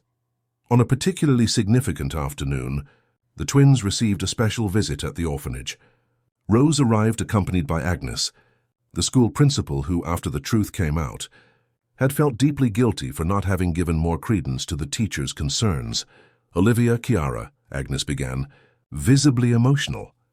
"I came personally to say that the school doors will always be open for you when you are ready to return. And also, to apologize for not having done more when it was necessary." Chiara looked at the principal with her serious, perceptive eyes. "You believed her lies." "Yes," Agnes admitted without trying to justify herself. And I deeply regret it. Many people believed her, Olivia interjected with wisdom beyond her years. Helena was very good at lying. Victor watched the interaction with a mixture of pride and admiration. His daughter's ability to process trauma, to articulate their feelings without bitterness, was a daily lesson for him. Rose, who had been quietly remaining in the background, finally spoke. "I brought something for you." She handed the girls a box of colored pencils and 2 sketchbooks. "I thought you might want to start your drawings again." The twins' eyes lit up. Since the traumatic episode in which Helena burned her notebooks, they hadn't resumed the activity they loved so much. "Can we draw now?" Chiara asked eagerly. "Of course," Victor replied, watching with emotion as his daughters opened their new notebooks, not out of fear of being punished for their personal expression, but with the simple joy of creation. While the girls drew, the adults spoke quietly about the future. The staff at La Horizonte had recommended that the twins could return home soon, provided certain conditions were met. "They will need a gradual transition," explained Theo, the psychologist in charge of the case. "Short visits to the house at first, then overnight stays until they feel safe to return permanently." "The mansion could be problematic," Rose observed carefully. "It's steeped in traumatic memories." Victor nodded. "I've thought about that. I'm looking for a new house. Something smaller, cozier, where we can really start over." Theo approved of the decision. "A new environment without negative associations will be beneficial. I also recommend that they maintain some consistency in the adult figures around them." Victor's gaze met Rose's briefly, a moment of silent recognition of the crucial role she had played and would continue to play in the girls' recovery. 2 weeks later, Victor found the perfect house, an airy building with a large garden close to a park, within convenient distance of both the school and the therapist's office, where the twins would continue to be treated after leaving La Horizonte. It was smaller than the mansion, more welcoming, without the intimidating pomp of the old residence. The girls' first visits to their new home were moments of cautious discovery. Victor had allowed them to choose everything for their rooms, from the wall colors to the furniture, from the curtains to the decorations. It was a symbolic way of giving them back control over their personal space, something Helena had systematically denied them. "Can I really choose any color?" Olivia asked, incredulous, looking at the paint catalogue. "Anyone," Victor confirmed. "It's your room, your choice." To her surprise, Olivia chose a vibrant shade of green for one of the walls, like the trees in spring, she explained, while the others would remain white. Chiara, on the other hand, opted for a serene blue, with small golden stars painted on the ceiling, so she could see the sky even when it was raining. With each visit, the girls brought something new home: a drawing for the refrigerator, a plant for the garden, a book for the bookshelf. Gradually, the empty space transformed into a home, filled not only with objects but with choices, positive memories, and laughter that finally felt natural. The first night they spent in their new house was almost a celebration. Rose had been invited to dinner, along with Anna and Viola, who continued to officially monitor the case. Marco sent flowers, unable to attend because he was covering a story out of town. Raphael, the lawyer, called to inform them of positive news about the legal case. The judge ruled that Helena must undergo a full psychological evaluation, he explained. "It's a significant victory for us." After dinner, while the adults chatted in the living room, the twins asked to show Rose something. They took her to the room they would share. They had insisted on staying together, at least for now, and gave her a drawing they had made together. It was a simple scene, 3 figures holding hands under a blue sky. One was clearly Rose, recognizable by her curly red hair. The other 2, Olivia and Chiara, had smiles that covered half their faces. In the corner of the page, a simple phrase written in Chiara's careful handwriting: "Thank you for seeing us." Rose felt tears welling up in her eyes. "It's beautiful," she said, genuinely touched. "May I keep it?" "We made it for you," Olivia explained, "to put in your house." The simplicity of the gesture, the depth of feeling behind it, touched Rose deeply. In a world where so many had turned a blind eye to the suffering of those children, she had chosen to see, chosen to act, even when it meant risking her career and reputation. Weeks later, when the twins finally received permission to leave La Horizonte permanently, the transition occurred with surprising ease. The new home, built on foundations of respect and understanding, offered the safe environment they so desperately needed. Victor, though still learning to be the father his daughters deserved, had made remarkable progress. He attended family therapy sessions, read tirelessly about child development and trauma, and most importantly, was simply present, in the joyful moments and the difficult ones, in the small daily victories and the occasional setbacks. The girls' first week at school also went better than expected. Agnes had ensured that all the staff were prepared to welcome them back, without fanfare or special treatment, respecting their desire for normalcy. Rose, now not only their teacher, but a constant presence in their lives, served as a safe bridge between the protected world of home and the wider environment of school. There were, of course, difficult moments, nights when nightmares woke the twins screaming, days when Kiara briefly relapsed into her silence, situations in which Olivia showed signs of her persistent anxiety. But the difference was that now they were surrounded by attentive adults, able to recognize these signs and respond with appropriate support. On a particularly pleasant Saturday morning, about 6 months after Helena had left their lives, Victor was preparing breakfast while the girls played in the garden. Watching them through the kitchen window, he saw something that made him pause for a moment, his throat tight with emotion. Kiara, who had previously barely whispered, was running across the lawn laughing, chasing a butterfly, while Olivia, once so reserved and vigilant, twirled with her arms outstretched, her face turned towards the sun. The doorbell rang, interrupting her contemplation. It was Rose, coming for the painting class that had become a Saturday ritual, part therapy, part fun. "They're in the garden," Victor said, inviting her inside. "I haven't seen them this free since, well, maybe never." Rose smiled, watching the girls through the window. "Children's resilience is extraordinary. With the right support, they can overcome experiences that would break many adults. They wouldn't have been able to do it without you," Victor said sincerely. "None of us would have." Rose blushed slightly. In recent months, her relationship with Victor had evolved from mutual gratitude and respect to something deeper, more complex. They both navigated this new territory carefully, aware that any change in their dynamic would also affect the girls. "I did what anyone should do," she replied modestly. "No," Victor disagreed. "He did what few people would have the courage to do. He confronted an entire system, risked his career, his reputation. He saw beyond appearances when everyone else chose the convenience of not seeing." Before Rose could answer, the twins rushed in, filling the kitchen with their renewed energy. "Rose, you're here!" Kiara exclaimed, hugging her impetuously. "Shall we paint in the garden today?" Olivia asked, already pulling out the art supplies that had been prepared the day before. "If your father agrees," Rose replied, looking at Victor with a knowing smile. "The garden looks perfect for a day like today," he agreed. "I'll take breakfast there too." While the twins ran back to the garden, enthusiastically carrying their painting supplies, Victor and Rose lingered in the kitchen for a moment. "Do you know what Olivia told me yesterday?" Victor commented. "She said, 'Dad, I think we're really happy, not just pretending.'" Rose felt her eyes welling up with tears. "That's all that matters in the end. That they can be genuinely happy, not just perform happiness to survive." Outside, the twins had set up their materials under the gentle shade of a tree. Chiara was already scribbling something in her notebook, while Olivia meticulously organized the pencils by color, not out of fear of punishment now, but for the simple pleasure of order. "I think we should join them," Rose suggested, walking toward the back door. Victor nodded, following her with the breakfast tray.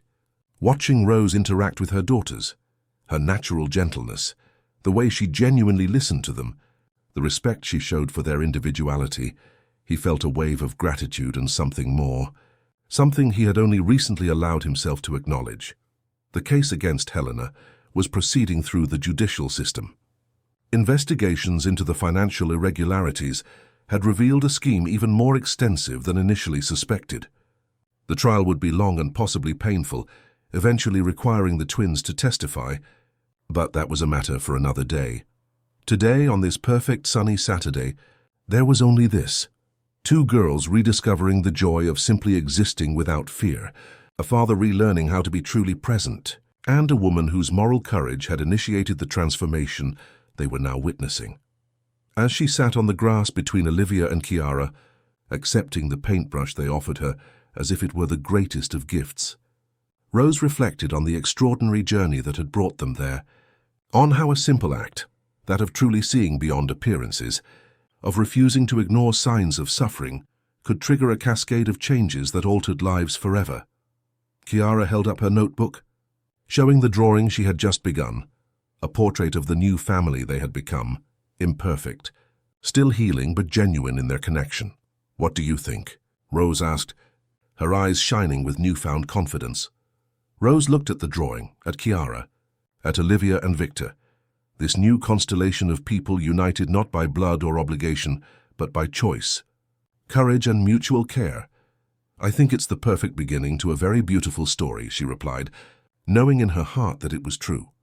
And under the blue sky of that Saturday morning, surrounded by the aroma of fresh coffee and paints, the four continued to paint, not only in their notebooks, but on the canvases of their own lives, a new story, where fear had been replaced by hope, silence by expression, and loneliness by belonging. A story that, like all the best stories, didn't exactly have an ending, but a continuous evolution of possibilities, a permanent unfolding towards the light.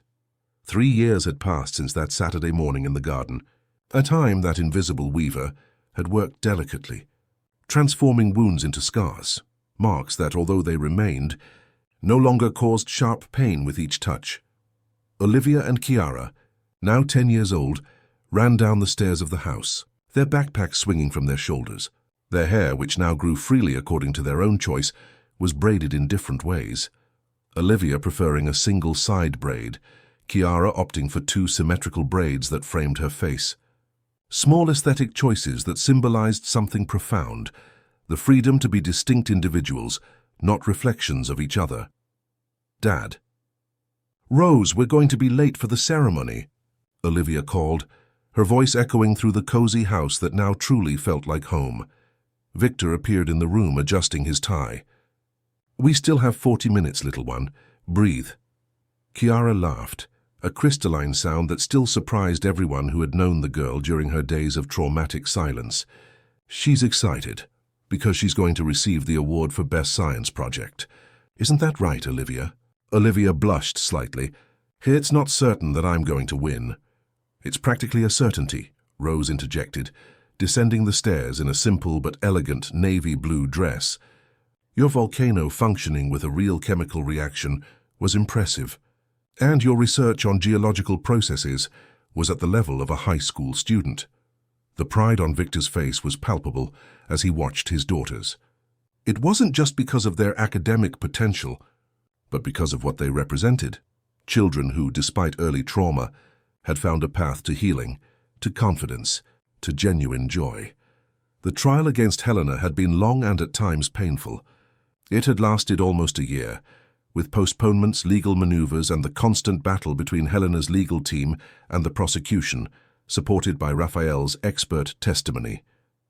The twins had had to testify, an experience they deeply feared, but which they faced with surprising courage. Chiara, who had previously been unable to speak in Helena's presence, had found her voice in that courtroom. With the room specially prepared to receive the child's testimony, she described in simple but devastatingly precise terms the punishments in the dark closet, the food deprivation, the cruel words whispered when no one else could hear. "She called us number 1 and number 2, Chiara had said, her small voice amplified by the microphone. "She said we weren't special, just a job she had to do to stay with our father." Olivia's testimony confirmed every word her sister had said, adding details about how Helena systematically isolated them, controlling every aspect of their lives. She said that if we told anyone, no one would believe us, that everyone would think we were liars.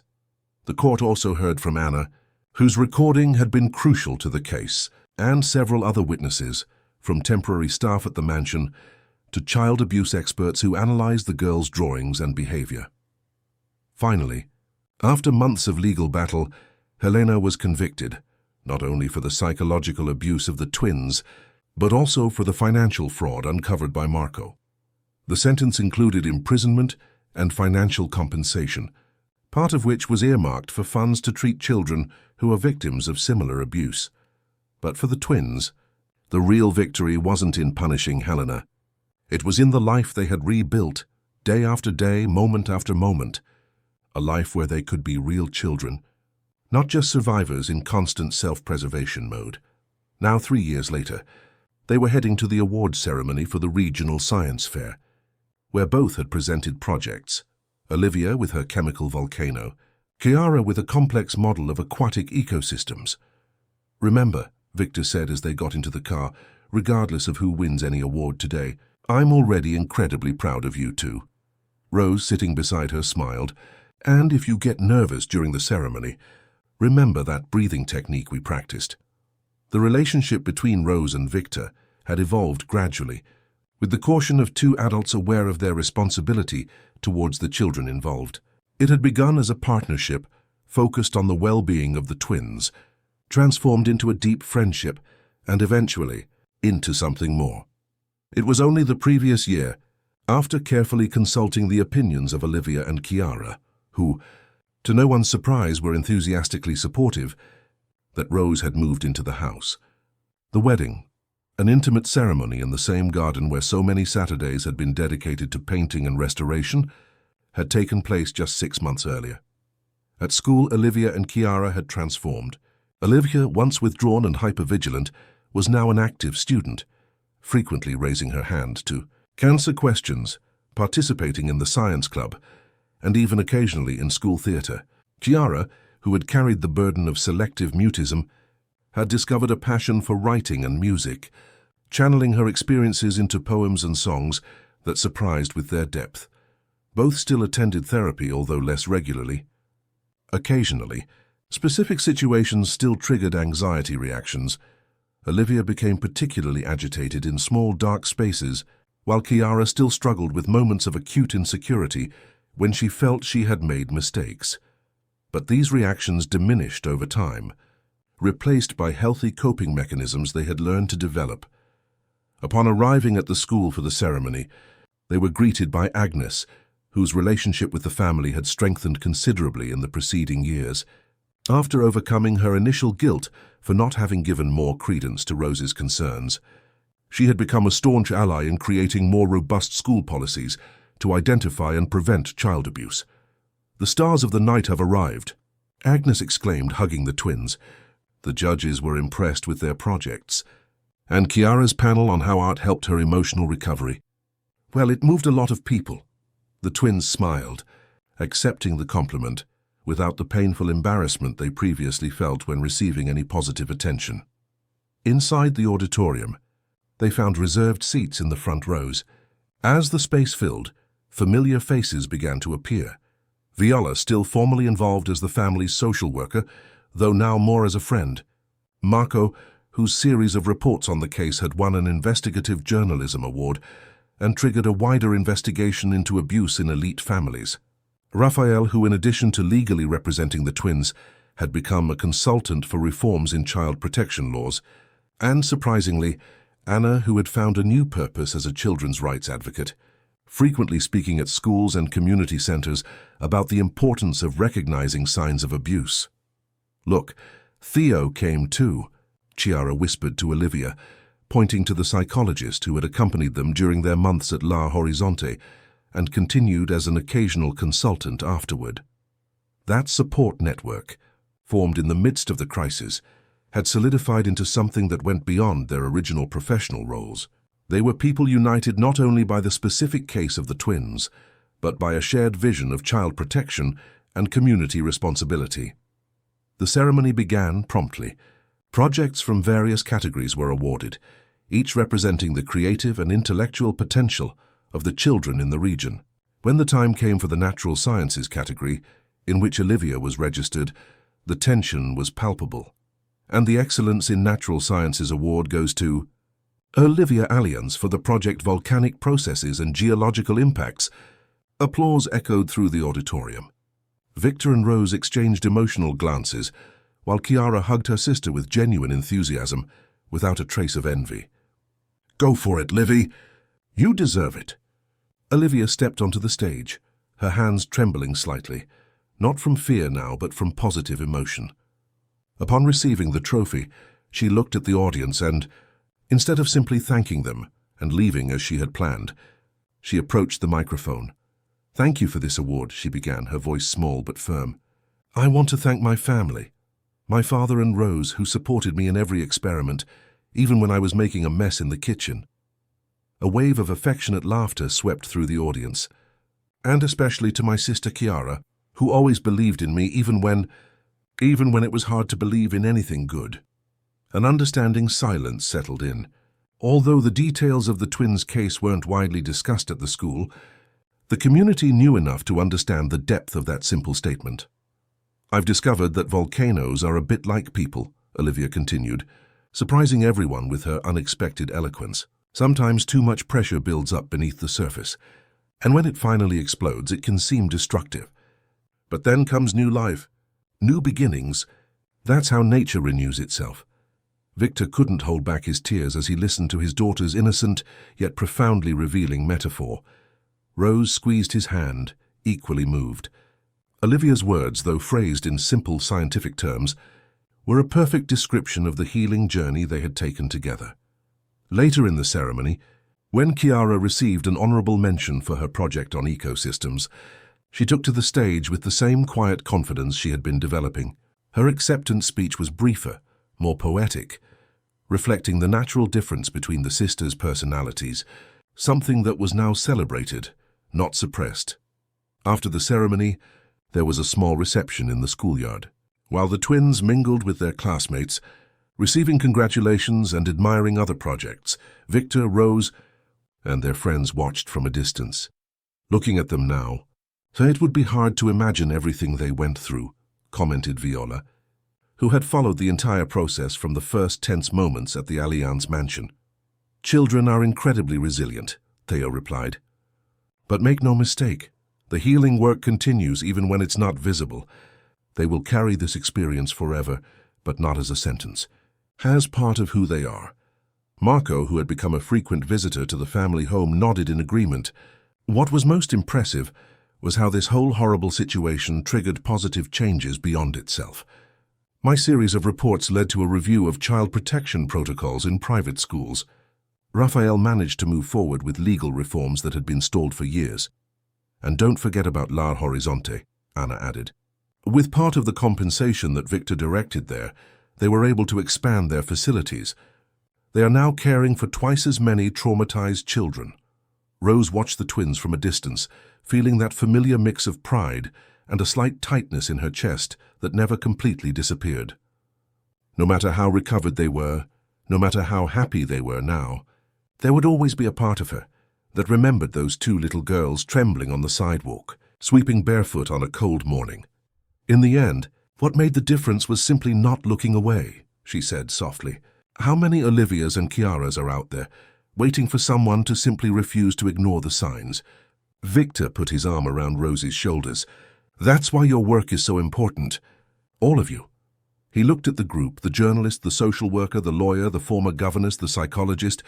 "You are the safety net that keeps children from falling into the abyss." The conversation was interrupted by the twins, who came running towards them, carrying their awards and radiating an almost tangible energy. "Can we celebrate with pizza?" Chiara asked, her eyes sparkling with that perfect combination of childlike hope and confidence that her request would be seriously considered. "And maybe ice cream afterwards?" Olivia added, adopting that strategically pleading expression that all children seem to master instinctively. Victor laughed. "I think science champions deserve pizza and ice cream. What do you think, Rose?" "Absolutely," Rose agreed with a smile. "In fact, I think everyone here should join us in celebrating." The proposal was received with general enthusiasm. As they headed towards their cars, discussing details about the restaurant, Victor watched his daughters walking a few steps ahead, heads together, chatting animatedly about some shared news. She thought about how different they were now, not only from the traumatized children they had been under Helena's control, but also different from each other. Olivia, with her passion for exact sciences, her meticulous organization that was now a choice, not an imposition. Chiara, with her artistic sensibility, her talent for words, her way of finding beauty in unexpected places. He remembered a moment, a few months earlier, when he had found Chiara's notebook open on the table. Inside was a simple poem, written in the careful handwriting she had been perfecting. There are boxes that trap, and boxes that set you free. I learned the difference between walls that suffocate and walls that protect. Those lines had struck him with the force of their simplicity and depth. His 10-year-old daughter, transforming trauma into art, finding words to express what many adults could never articulate. Now, in the noisy pizzeria, surrounded by friends who had become family, Victor watched his daughters interacting naturally with the world around them, laughing, debating, sometimes disagreeing, always authentic. He realized that the greatest gift they had received was not Helena's absence, but the constant presence of people who truly saw them, who recognized their individuality, who respected their voices. Rose, sitting beside her, seemed to read her thoughts. "They're really okay, aren't they?" she whispered, as the twins engaged Marco and Raphael in a complex explanation about a book they had both recently read, but interpreted in completely different ways. "They're more than fine," Victor replied. "They're completely fulfilled, whole." Later that evening, after the celebration, when all the guests had left and the twins had finally fallen asleep, their trophies carefully placed on the shelves in their rooms, Victor and Rose sat on the back porch, contemplating the garden they had cultivated together over the past few years. "I received an interesting email today," Rose commented, sipping her tea. "Agnes is proposing to implement a training program for teachers focused on the early identification of signs of abuse and trauma. She wants me to coordinate it. Will you accept?" Victor asked, even though he already knew the answer. Rose nodded. "How could I not accept? If a program like this had existed 5 years ago, maybe we would have identified the signs sooner. Maybe." "Don't torture yourself with maybes," Victor interrupted gently. "You acted as soon as you realized. You faced obstacles that would have made many give up. The girls are where they are today because of that." "We all played our parts," Rose replied. "Anna had the courage to record the evidence even under threat. Marco persisted in the investigation when doors were closing. Viola navigated the bureaucratic system with unwavering determination. And you were the first to see," Victor concluded. "The first to truly see beyond the facade." They remained silent for a few minutes, appreciating the quiet of the night and the comfort of each other's presence. Eventually Rose spoke again, her voice carrying a note of reflection. "You know what impresses me most about the girls? It's not just that they survived, but how they maintained their capacity to trust, to love, to connect.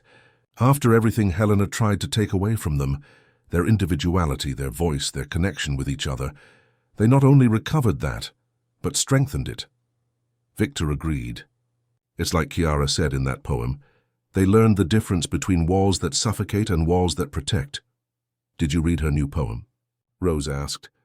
"The one she wrote for the library's literary contest?" Victor shook his head. "Not yet. She's keeping it a secret until the results come in." Rose smiled. "She showed it to me yesterday, asking for my opinion. I can't reveal the content, obviously, but I can say that it's about transformation, about how some people come into our lives to hurt us, others to heal us, and how, in the end, we are the ones who choose what to do with these experiences." Profound for a 10-year-old girl. "She lived more in her first 10 years than many do in a whole lifetime," Rose observed. "They both lived, and that's the real victory, isn't it?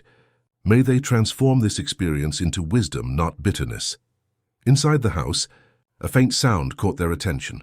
The familiar sound of small footsteps in the hallway, followed by the soft creak of Chiara's bedroom door opening and closing again. It was a pattern they knew well. Olivia checking on her sister during the night, a habit that persisted from the times when mutual protection was their only defense. "I think some things will never completely change," Victor commented, his voice a mixture of affection and a hint of sadness. "They don't need to," Rose replied. "That bond between them, forged in the worst moments, is now a source of strength. It's no longer about survival. It's about love." The years had brought a deeper understanding to everyone. Victor had learned that being a father went far beyond providing materially. It was about constant presence, genuine attention, and respect for developing individualities. Rose had discovered that teaching transcended academic content. It was about seeing the student as a whole person, with complex histories that shaped their learning. As for the twins, their journey was far from over. There would still be challenges ahead, adolescence with its own complexities, moments when the past would resurface in unexpected triggers, decisions about how and when to share their story with new friends and, eventually, partners. But on that quiet night, with scientific trophies gleaming on shelves in cozy rooms, with poems transforming pain into beauty, with family ties strengthened not by blood, but by the conscious choice to stay, support, and love, on that night, the future seemed not only secure but infinitely promising. Somewhere in the city, Helena Alliance was serving her sentence, a shadow growing ever more distant in the life the twins were building. Her influence, once so dominant, diminished with each new moment of genuine joy, each celebrated achievement, each expression free from fear. The true victory lay not in punishments or retributions.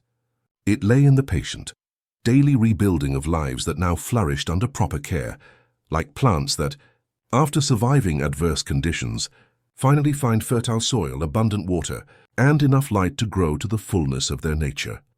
The following morning, as on so many other mornings since they had become a family, Rose would wake up to find a drawing slipped under her bedroom door, sometimes by Olivia, sometimes by Kiara, sometimes by both. This one depicted 4 figures holding hands under a starry sky, with a single phrase written in careful handwriting, alternating between Olivia's precise script and Kiara's more artistic style. "Thank you for teaching us the difference between surviving and living." And in that simple phrase would be contained the entire essence of their collective journey, from a past of shadows to a present of possibilities, from a world where children were silenced to one where their voices were not only heard, but celebrated in all their unique and precious authenticity. End of story. Dear listeners, we hope Olivia and Kiara's journey has touched your hearts.